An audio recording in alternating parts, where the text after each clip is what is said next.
नमस्कार। आज हम मेरठ यूनिवर्सिटी के स्टूडेंटों के लिए एक नई सीरीज स्टार्ट कर रहे हैं, जिसका सभी लोग फ़ायदा उठा सकते हैं। ये कई लोगों के काम आएगा। इसका सेमेस्टर नंबर फर्स्ट और lecture number 116 same constitution of India की आज स्टार्टिंग 6/10/2024 से कर रहे हैं, ताकि आने वाले स्टूडेंट्स को इसका फ़ायदा मिले। तो ये हमारे लेक्चर का टॉपिक है, ये हमारा नंबर है कि लेक्चर में हम क्या रहेगा। तो दोस्तों, आज जो हम सबसे पहले देखिए, जब आप लॉ के स्टूडेंट हैं तो सारे ही पेपर पढ़ेंगे। इसमें जो सिलेबस है मेरठ यूनिवर्सिटी का, इसमें से दो पार्टों बांटा है। ये मेरठ यूनिवर्सिटी के लिए, स्टूडेंटों के लिए नहीं, ये सभी यूनिवर्सिटी के लिए, ये सबके काम आएगा। तो यहाँ पहले हम आपको ये समझाने की कोशिश करेंगे भारतीय संविधान है क्या, उसको समझो क्या है। पहले वो तो भारतीय संविधान है क्या, जब तक वही समझ में नहीं आएगा तो फिर आगे कुछ भी नहीं हो सकता। तो पहले ये देखें कि संविधान हमारा किस किस चीज को डील करता है। सबसे पहले जो मैं आपको समझाना चाह रहा हूं, तो दो बातों को समझो आप मेरी। पहले आपको मैं संविधान क्लियर करूं कि संविधान होता क्या है। हमारा जो भारतवर्ष है, वो केंद्र और राज्य,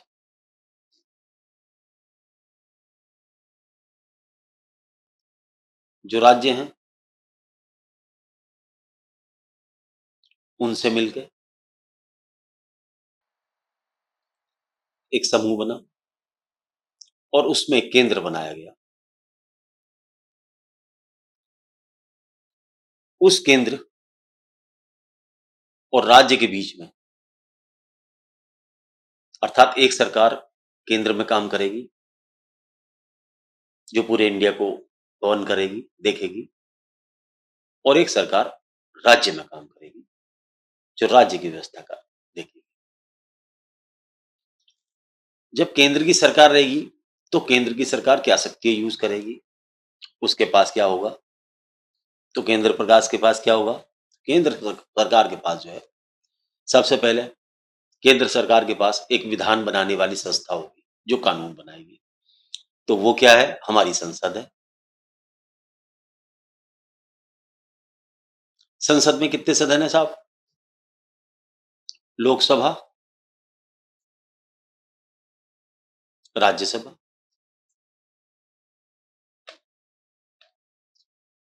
ये कानून बनाएगी। ये जो कानून बनेगा, तो केंद्र में एक राष्ट्रपति होंगे,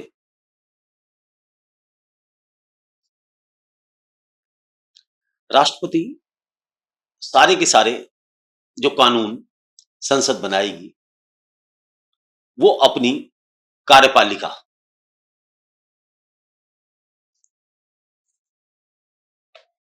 अपने उनसे उस कानूनों को पूरे इंडिया में लागू करवाएंगे।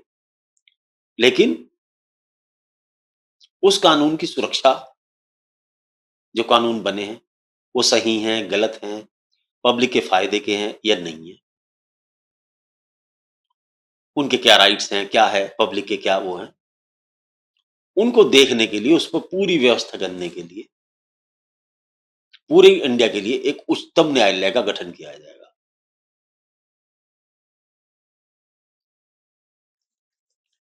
तो आपको सबसे पहले एक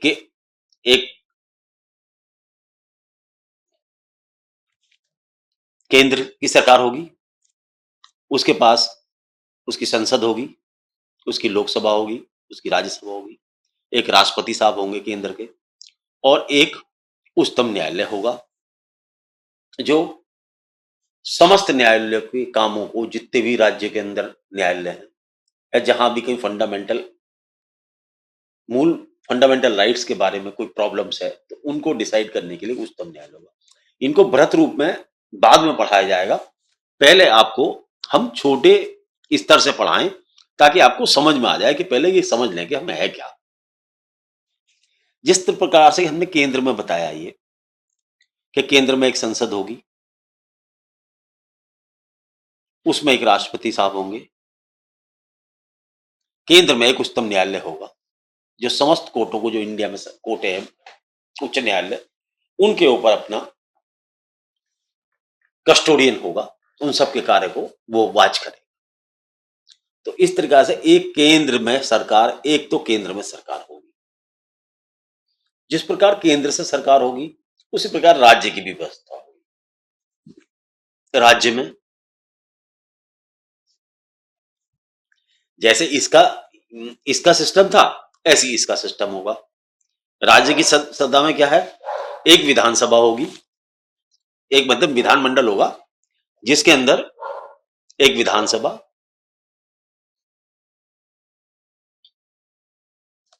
और एक विधान परिषद। तो जिस तरह के यहाँ की संसद है और उसके दो अंग हैं, ऐसी जो राज्य की जो राज्य की जो अपनी संसद कह दो या राज्य का, उसको कह सकते हैं आप हम विधानमंडल। विधानमंडल विधानमंडल में विधानसभा होगी और विधान परिषद होगी। ये दो चीजें हो गई। ये ऊपर जैसे ऊपर शक्ति ऊपर था काम, ऐसे नीचे हो गया। उसके अलावा यहां राष्ट्रपति की जगह एक राज्यपाल होगा।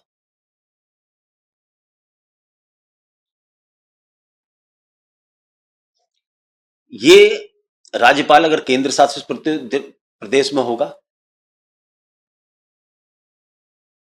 तो इनको लेफ्टिनेंट गवर्नर कहा जाएगा, ऑनरेबल लेफ्टिनेंट गवर्नर।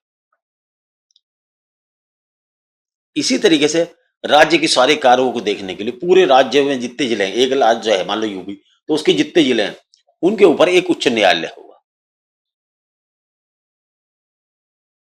उच्च न्यायालय के नीचे अपने लोकल न्यायालय होंगे, जितने भी न्यायालय उसके नीचे। तो यहां जितना काम, जितना वो केंद्र के पास था उतना ही राज्य में व्यवस्था है। तो केंद्र की व्यवस्था और राज्य की व्यवस्था बिल्कुल सिमिलर सी चलेगी। इनकी अलग अलग परिस्थितियों में बताया जाएगा। सबसे पहले बस हमें यह समझना है, एक केंद्र है और एक राज्य है। केंद्र के पास में कानून बनाने वाला कौन है, संसद है।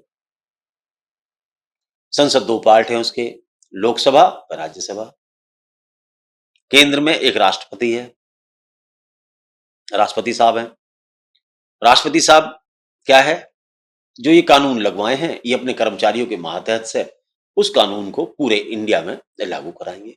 क्योंकि हम जितने भी गवर्नमेंट सर्वेंट होते हैं, मैक्सिमम गेस्टेड ऑफिसर जिनकी एनफोर्समेंट की ड्यूटी होती है, वो भारत सरकार के राष्ट्रपति के अंडर में ही काम करते हैं। हम उनके ही सबऑर्डिनेशन में रहते हैं। और केंद्र सरकार में एक उच्चतम न्यायालय होगा जो हिंदुस्तान में जितने भी, भारतवर्ष में जितने भी न्यायालय हैं उनको सुपरवाइज करेंगे और फंडामेंटल राइट के कस्टोडियन होंगे। दोबारा फिर रिपीट कर रहा हूं ताकि आपको ये समझ में आए। राज्य के अंदर जैसे संसद है ऐसी एक विधानमंडल होगा, उसमें एक विधानसभा होगी, एक विधान परिषद होगी, एक राज्यपाल होंगे और एक उच्च न्यायालय होगा। और उच्च न्यायालय के नीचे जो अधीनस्थ न्यायालय है वो काम करेंगे। और ये उच्च न्यायालय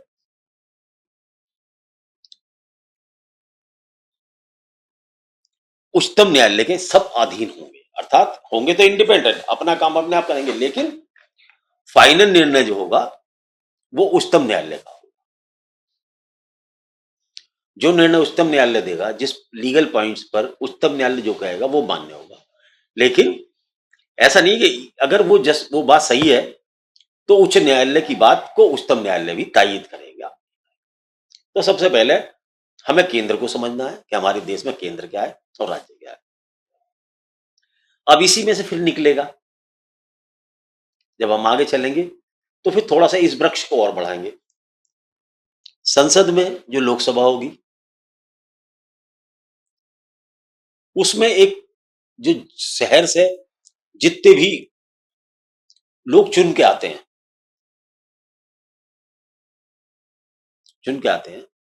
जिन्हें पार्लियामेंट्रियंस या सांसद कहते हैं, वो मिलकर एक नेता का चुनाव करेंगे जिसको प्रधानमंत्री कहा जाएगा और प्रधानमंत्री अपना एक मंत्रिमंडल बनाएगा। प्रधानमंत्री अपना मंत्रिमंडल बनाएगा। तो अब यहां प्रधानमंत्री भी क्लियर हो गया और राज्यसभा तो है ही। ये सब मिलकर कानून का निर्माण करेंगे और उसका पालन कराया जाएगा और जो कमी बेसी या कोई दिक्कत है, उस कानून खराब है या अच्छा है, उसका इंटरप्रिटेशन सुप्रीम कोर्ट करेगी और जो फंडामेंटल राइट है उनकी वो कस्टडी देखेगी कि सब लोगों को फंडामेंटल राइट मिल रही है। राज्यसभा सेम कंडीशन, सेम कार्य। विधानमंडल उसका इस तरीके से। अब क्या है, अब ये एक ये बन गया कि हमें ये समझना चाहिए कि हमें पढ़ना क्या है, ताकि हमारी समझ में आ जाए कि हम पढ़ने क्या जा रहे हैं। तो ये तो रही गुरुजी, ये व्यवस्था हमारी रहेगी। अब इसके अलावा हमारे पास क्या रहेगा, वो भी समझने की चीज है। अब हमने केंद्र और राज्य समझा दिया आपको, दो का ही तो फंडा रह गया। अब बातें क्या रह गई, चार पांच बातें रह जाएंगी, उसको भी और समझ लेते हैं। कुछ मूल अधिकार होंगे।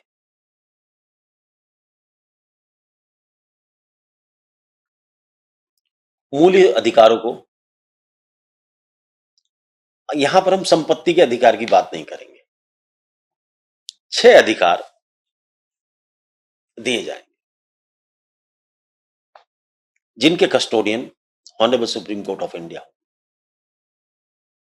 कौन कौन से अधिकार हैं?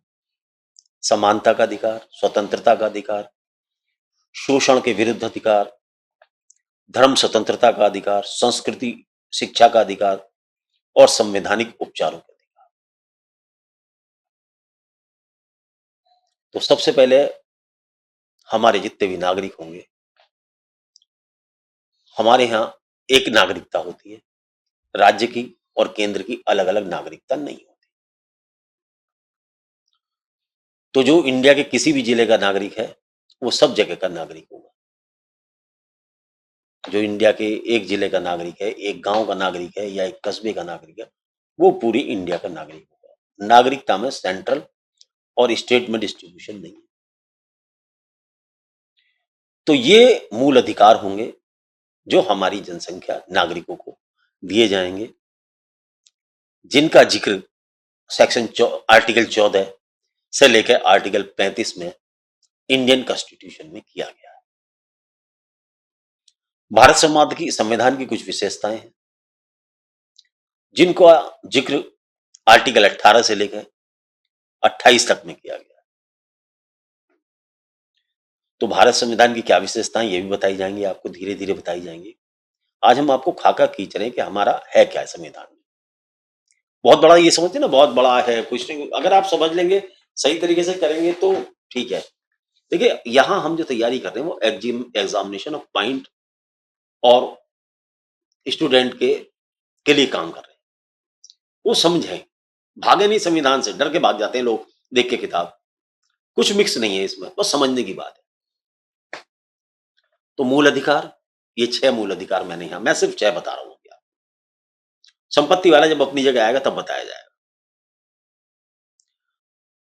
ये तो रही ये बात। एक हमारे राज्य के नीति निर्देशक तत्व होंगे, निदेशक तत्व, अर्थात राज्य अपनी नीतियों का कैसे निर्धारण करेगा, क्या वो बेनिफिट्स देगा, क्या नियम होंगे, उनकी क्या नीतियां होंगी। वो जब नीति निदेशक बताए जाएंगे वक्त, तो बताऊंगा कि क्या नीतियां हैं। लेकिन उनका हमारे नागरिकों के लिए हम क्या बेटर पोजीशन ला सकते हैं, उनको बेटरमेंट कैसे कर सकते हैं, उनको राज्य को पालन करने के लिए राज्य के नीति निदेशक तत्व, या क्या हम करें, क्या करें, राज्य व्यवस्था कैसे चले, उसके लिए नागरिकों को फायदे के लिए कैसे हो, ये नीति निदेशक तत्व। अगर नागरिकों को कुछ अच्छाइयां दी जा रही हैं तो कुछ कर्तव्य भी दिए जा रहे हैं। ये नीति निर्देशक तत्व या जो कुछ राइट्स दिए जा रहे हैं तो उन पर कुछ उनकी जिम्मेदारी भी रहेगी कि भारत के प्रति वफादार रहें, सफाई का ध्यान रखें, लोगों का काम करें। तो वो नीति निर्देशक तत्व कर्तव्य क्या है वो जब चैप्टर आएगा तो बताऊंगा। अभी फिलहाल इतना ही समझे कि हमें नीति निर्देशक कर्तव्य होंगे हमारे को। उनका जिक्र आर्टिकल 51A में आता है, के में आता है। और राज्य के नीति निर्देशक तत्व का आर्टिकल 36 से 51 तक आता है।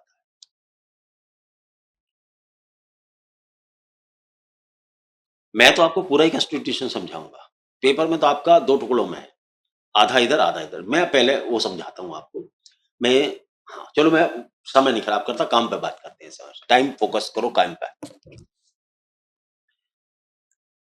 अभी जैसे मैंने पहले बताया था स्टार्टिंग में, एक हमारी संघ की कार्यपालिका होगी, संघ की कार्यपालिका होगी, केंद्र की कार्यपालिका होगी, जिसका अध्यक्ष, जिसका मालिक राष्ट्रपति होगा। केंद्र की कार्यपालिका होगी। कैसे कार्य कराए जाएंगे? राष्ट्रपति के मार्फत से सारे कार्य कराए जाएंगे। आदरणीय राष्ट्रपति जी की मार्फत से सारे काम कराए जाएंगे। जैसे जो मैंने बात समझाई थी वही है ये। मैंने वहां केंद्र कर दिया, यहां संघ है, संघ कार्यपालिका होगी, जिनको राष्ट्रपति साहब की ओर से। शब्दों को देखें कि यही शब्द हम अगर वहां लिखेंगे तो ज्यादा अच्छा है एग्जामिनेशन में। केंद्र की एक कानून बनाने की संस्था होगी, अर्थात कानून बनाने का एक विधान मंडल होगा। विधि शब्द से वर्णन हुआ विधान मंडल। उसके अंदर 2 पार्ट होंगे, लोकसभा और राज्यसभा। उसके अंदर 2 पार्ट होंगे, लोकसभा और राज्यसभा। लोकसभा में जो मेंबर आएंगे वो जो पार्लियामेंट के इलेक्शन होते हैं, सेंट्रल के इलेक्शन होते हैं, केंद्र के इलेक्शन होते हैं, उनमें से चुन के आएंगे। वो चुने हुए लोग इस लोकसभा का निर्माण करेंगे और वो एक अपना मंत्रिमंडल बनाएंगे, जिसमें एक आदमी एक व्यक्ति को प्रधानमंत्री बनाया जाए। जिस व्यक्ति को प्रधानमंत्री बनाया जाएगा वो प्रधानमंत्री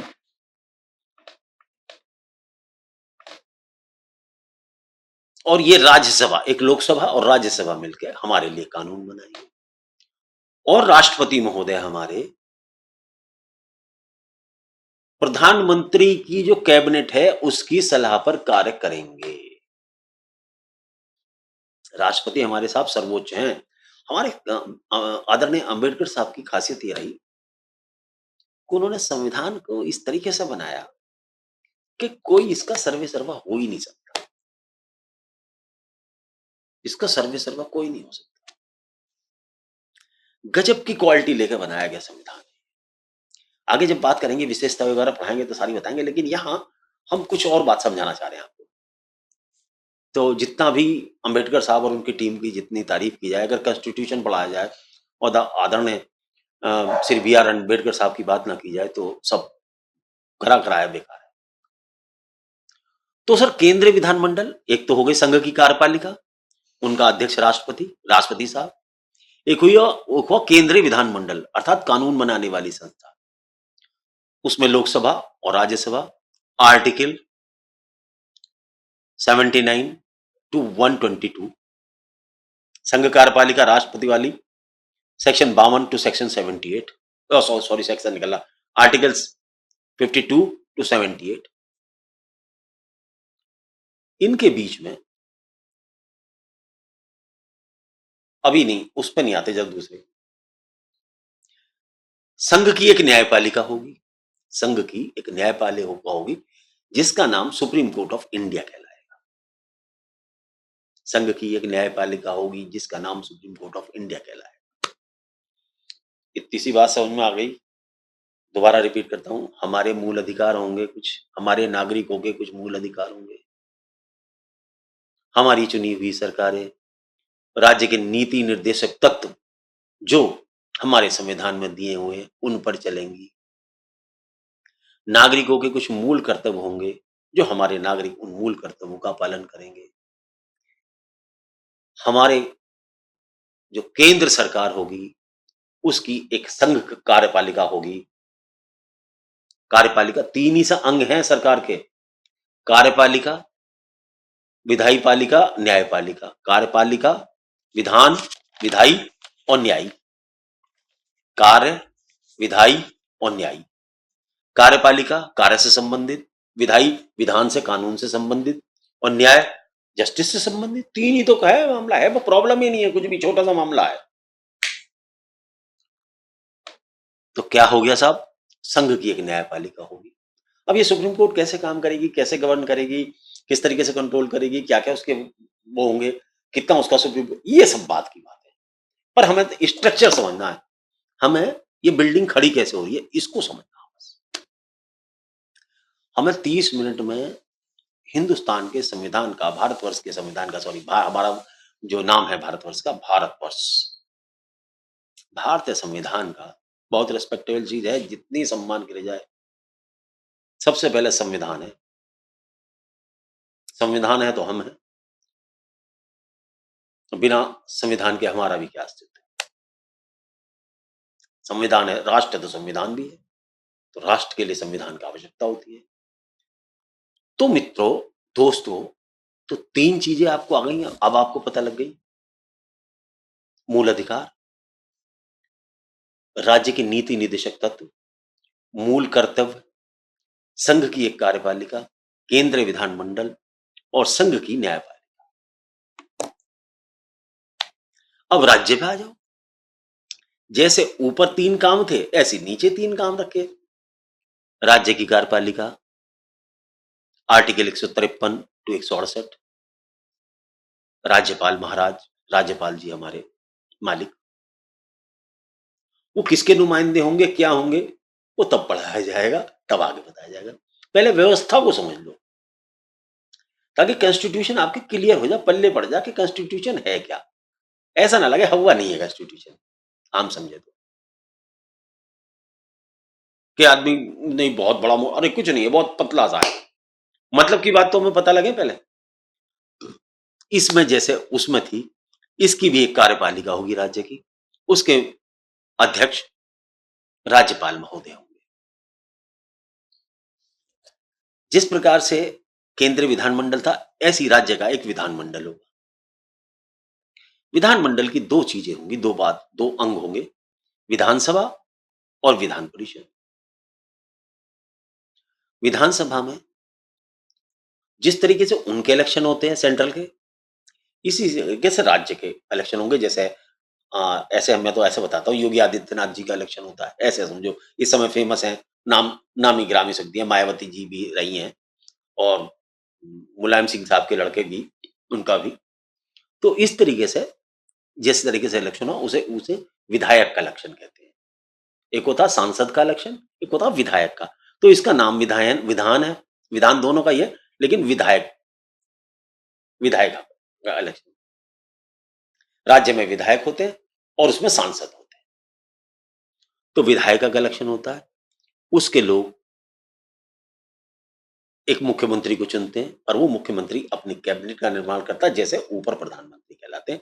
और जिस व्यक्ति को चुनते हैं वो मुख्यमंत्री कहलाता है, और उनके जो मंत्री होते हैं वो मंत्री कहलाते हैं, जिनको वो नेताजी चुनते हैं। जो तो हमारे यहाँ योगी आदित्यनाथ जी इस समय बहुत ही उच्च क्वालिटी,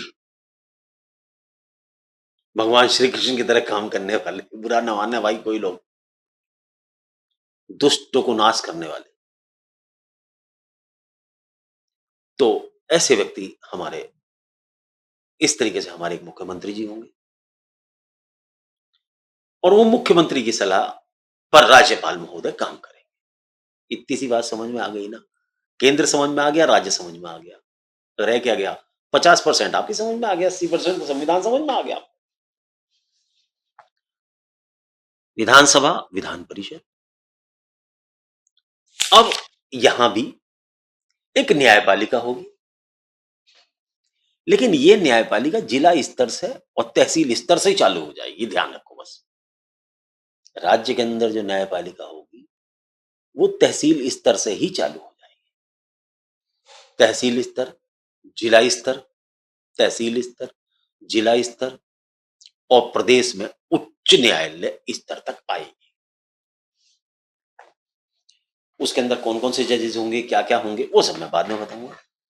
फिलहाल आप इसको समझो कि एक उच्च न्यायालय हमारा होगा जिसके अंदर तहसील में बैठने वाले तहसीलदार से वाली कोर्टों से लेकर डिस्ट्रिक्ट मजिस्ट्रेट से लेकर जुडिशरी न्यायपालिका तक वो सारे के सारे उच्च न्यायालय को अपने अगर जजमेंट करते हैं न्यायपालिका में, ये सब व्यवस्थाएं बताई जाएंगी।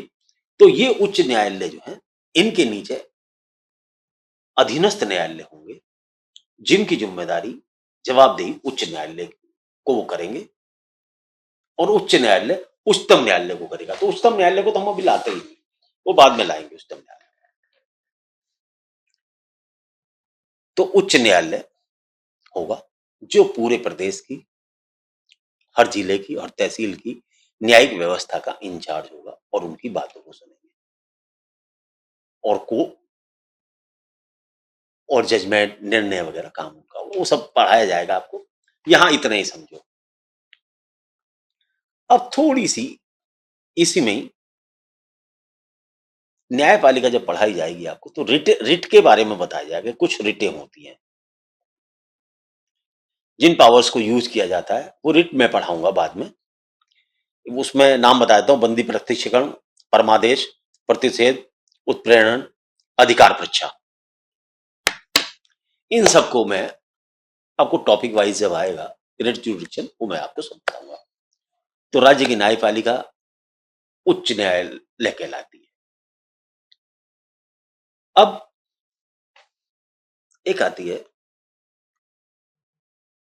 राष्ट्रपति की आपातकालीन शक्ति। जब राष्ट्र के अंदर शांति हो तो सब अपने आराम आराम से काम करो भाई, कुछ नहीं, कोई दिक्कत नहीं है। लेकिन जब राष्ट्र के ऊपर संकट आता है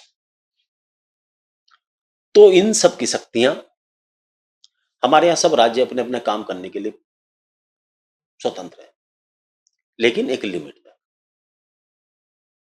जैसी कोई संकट आएगा तो सारी पावर्स हमारे सेंट्रल में जो राष्ट्रपति बैठे हैं उनके पास निहित हो जाएगी। वो उसमें सबसे बड़ा हित होगा राष्ट्र हित के लिए। कोई युद्ध हो जाए, कोई बीमारी हो जाए, कोई ऐसी घटना हो जाए जब और कोई शासन नहीं, केवल सेंट्रल गवर्नमेंट, क्योंकि एक आदमी से कमांड चलती है, कमांडेंट एक ही होता है।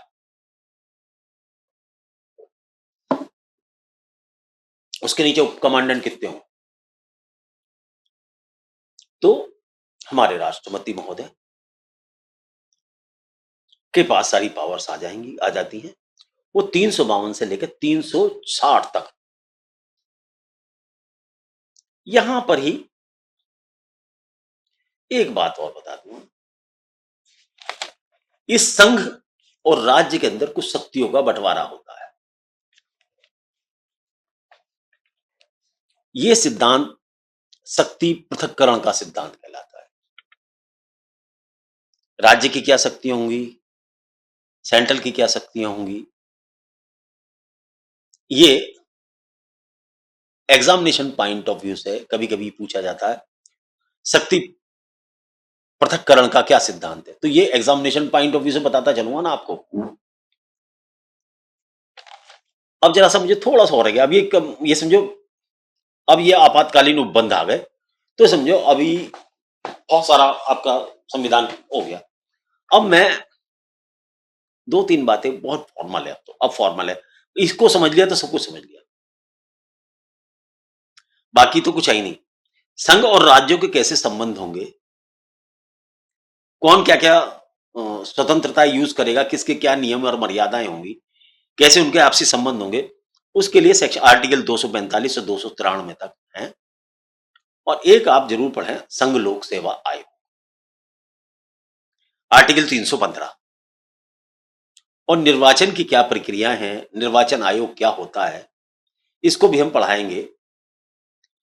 तो वो 324 से लेके 329 तक आता निर्वाचन। फिर बाकी रह जाता है संविधान की उद्देश्य का क्या है, संविधान किस उद्देश्य से हमारे संविधान का निर्माण हुआ और संविधान की हमारी प्रकृति क्या है, ये सब हम बताएंगे। तो अब हमने ये बताने का कोशिश किया, देखो ये मेरा शॉर्ट नोट है, मैं आपको स्क्रीन पर साझा करता हूँ। मैंने देखो ये बनाया है, इस तरीके से मैंने बांटा है पूरे संविधान को अपने। मैं ये नहीं कह रहा मैंने सारी चीजें रखी, कुछ छुपाया भी, छोड़ा भी है कुछ, क्योंकि नहीं तो बहुत लंबा टॉपिक हो जाएगा और इतना बड़ा वीडियो पे बनाना भारी हो जाता है। देखिए, ये देखिए, ये 17 पार्ट्स में अगर हम संविधान को पढ़ लें तो इसमें आधा पार्ट तो फर्स्ट सेमेस्टर में आता है और आधा दूसरे सेमेस्टर में आता है। तो लेकिन क्योंकि मैंने तो जो किताब लगाई है तो मैं तो आपको पूरा ही पढ़ाऊंगा, तो आप अपने हिसाब से उसको आधा या पूरा बांट लेना कि कौन से सेमेस्टर में काम ले रहे हैं आप इससे। तो मैंने आपको ये बताने की कोशिश की कि भारत का संविधान है क्या। और छोटा सा देखो, प्रियम्बल को छोड़ दो आप, मूल अधिकार, राज्य के नीति निर्देशक तत्व और इसके मूल कर्तव्य, संघ कार्यपालिका, केंद्रीय विधानमंडल और संघ की न्यायपालिका, ऐसी राज्य का कार्यपालिका, राज्य का विधानमंडल, राज्य की न्यायपालिका, बस हो गया। और क्या है, यही तो है, राज्य की विधानपालिका और आपातकालिक उपबंध, संघ और राज्य के संबंध। बाकी क्या है, बाकी तो वैसे छोटे मोटे अंग है, ये तो अपनी इंडिपेंडेंट बॉडी है, संघ लोकसेवा आयोग है, निर्वाचन आयोग है। इनको समझना तो अगर एक पांच पांच पन्ने भी पढ़ लेंगे तो आपको समझ में आ जाएगा। लेकिन अगर वकालत करने वाले स्टूडेंट है तो आपको ये सारी बातें पता होनी चाहिए। निर्वाचन आयोग भी जरूरी है, इंपॉर्टेंट। संघ लोकसेवा आयोग तो नौकरी पेशा देता है, सबको देता है, बहुत सुदृढ़ संस्था है संघ लोकसेवा आयोग। तो ये मेरा यह था कि आपको खाका खींच दूं कि हम क्या पढ़ेंगे, क्या स्टडी करेंगे। तो कोशिश तो की है, सोचता हूं आपकी समझ में भी आया होगा। नमस्कार। आगे जब स्टडी करेंगे तो सारा क्लियर हो जाएगा फंडा। और नहीं तो इसका तो फायदा ये होता है मोबाइल का, आप 2 बार और वीडियो देख लो, आपको पता लग जाएगा। 2 ही थी व्यवस्था, राज्य की और केंद्र की। राज्य के थोड़े से अंग 4 और इस उसके कम है। मूल अधिकार, मूल कर्तव्य, मूल अधिकार, मूल कर्तव्य, राज्य के नीति निर्देशक तत्व, खत्म। केंद्र निर्वाचन आयोग, संघ लोक सेवा आयोग, और क्या है। इसी में से करेंगे तो आपको 80-90 नंबर का पेपर मिल जाएगा और आप पास भी हो जाएंगे। और जब एलएलबी करेंगे, प्रैक्टिस करेंगे, तो देखिए बहुत अच्छी तरीके से कानून की बारीकियों को समझने के लिए तो जब हम प्रैक्टिस में आते हैं तो करते हैं, लेकिन कुछ एग्जामिनेशन पॉइंट ऑफ व्यू से भी हमें समझ में आना चाहिए, क्योंकि एग्जामिनेशन का हमारा उद्देश्य भी होता है कि हम एलएलबी की डिग्री तो लें, कोर्ट तक जाएंगे, संविधान देखेंगे, सुप्रीम कोर्ट में खड़े होंगे तो कुछ समझेंगे। तो चलिए आज के लिए इतना ही। नमस्कार, जय हिंद।